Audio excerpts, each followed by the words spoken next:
Meaningful World has had its 12th humanitarian mission trip to Haiti. Now, the organization plans and provides healing to peace and people in Haiti.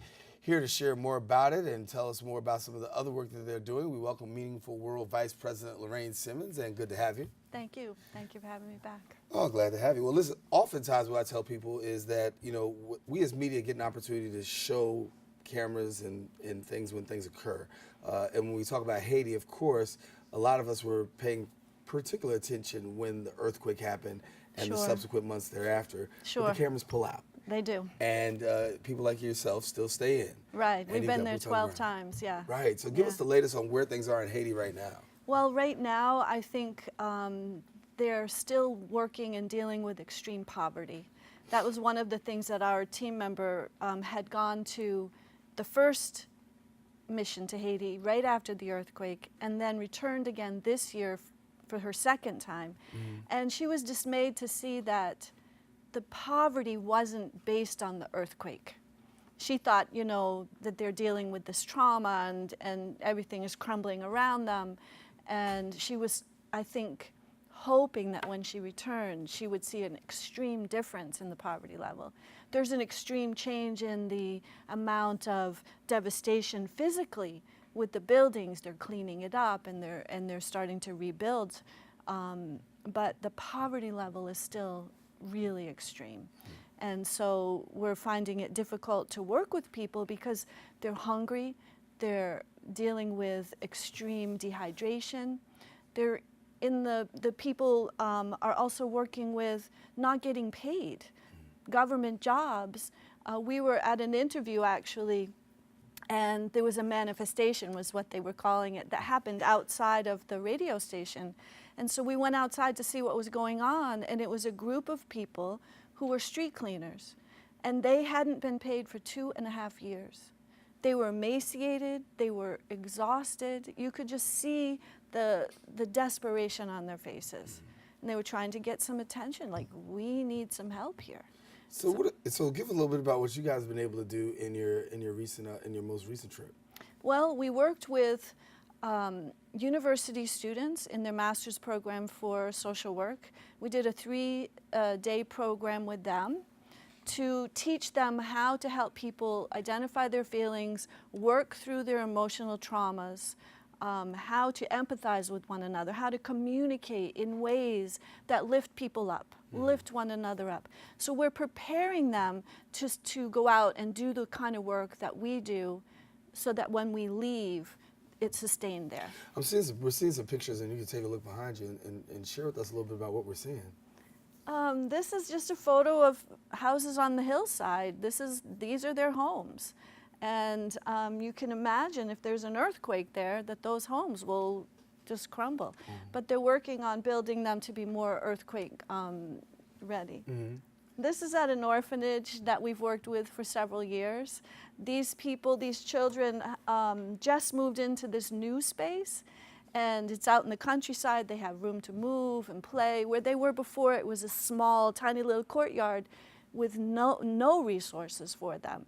So they were just delighted to, I'm sorry, the picture's gone. No, they were delighted to see us. We know a lot of the children now. We follow them as they grow.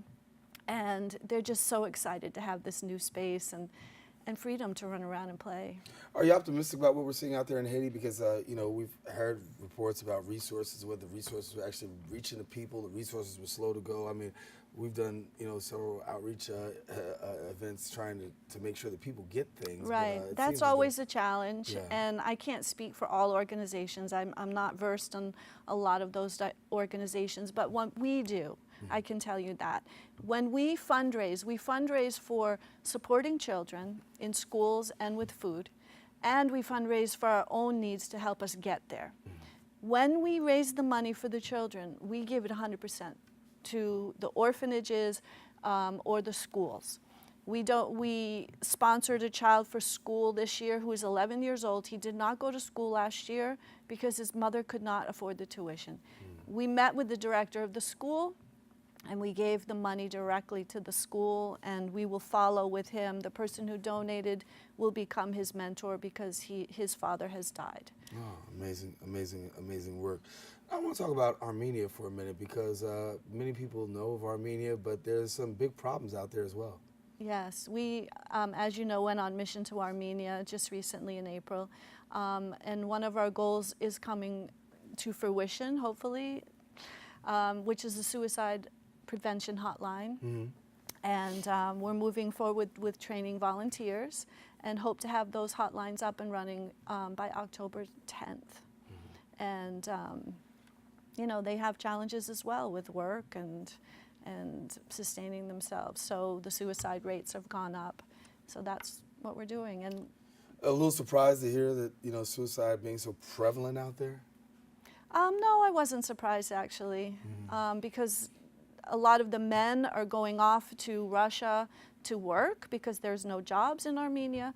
So the families are left alone. They have the wars still, so there's a lot of trauma based on coming home with injuries and, you know, the PTSD. So I'm not surprised. Yeah. So how could the public play a part? Because obviously you do some great work and you do rely somewhat on public donations to be able to do what you do. So how can the public play a part, assist, and, you know, even maybe if they want to travel too? Oh, they could definitely travel. We have programs that train people to be missionary, you know, to work with us on missions. And on our website, they can go for the programs. It goes for a whole year.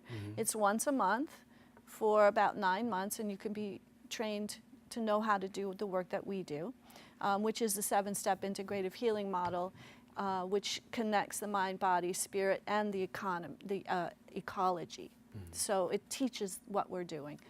They can do that. We also have fundraisers. Right now we're still working on raising the money to continue the suicide hotline, and of course trying to get back to Haiti to put a pilot program into the education system.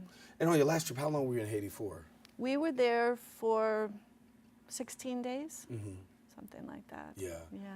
And so definitely a lot to take home with you and a lot of work that still needs to be done. Thank you so much for the great work that you're doing. Thank you. And of course, hopefully our viewers will get in touch with you. I hope so. All righty, Lorraine Simmons, thank you so much. Thank you. All righty, Liz, we want you to stay with us. We got more open coming up.